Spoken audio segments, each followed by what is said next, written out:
I used to be a call center agent, working in Ortigas for measly 18,000 a month pay. Galing po akong Oriental Mindoro. Okay, dati ako magsasaka. I'm a mom and a wife. I used to work as a promodizer of Wow Magic Sing. I started working in the call center industry since 2002. I was struggling back then, before I met GFI. Well, one day I got a call from a very special person. He said he wanted me to look at something exciting and something that might possibly change my life.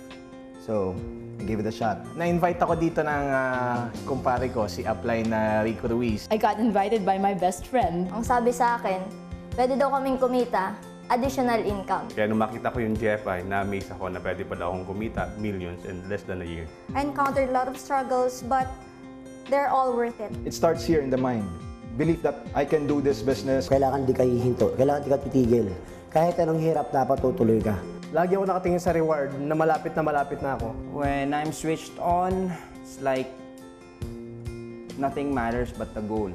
Pag in the zone ako, walang kahit sinong tao na pwedeng pumigil sa akin. Pakiramdam nun, yung bang parang tumitigil yung oras.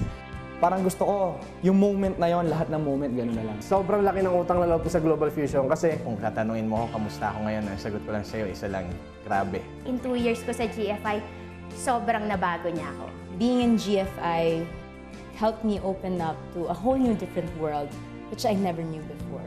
Gives me a sense of accomplishment that I was able to make 1 million on my own here in GFI. Being a Millionaires Club member goes beyond the title, goes beyond the position, goes beyond the destination. It means that you're able to help a lot of people. It means that you're able to touch a lot of lives. Guys, kasi ayaw ko na pong madaanan ng pamilya ko yung hirap na dinaanan ko. Kaya ako ginagawa to para sa pamilya ko. so never ko na-feel na napapagod at nauubusan ako ng lakas kasi dahil sa pangarap ko para sa pamilya ko. Sobrang saya talaga na being part of Millionaires Club. Well, I'm privileged. I feel so blessed that I'm part of the Millionaires Club. Wow, truly amazing. Ang overall feeling, excitement talaga. You'll have to be there to find out.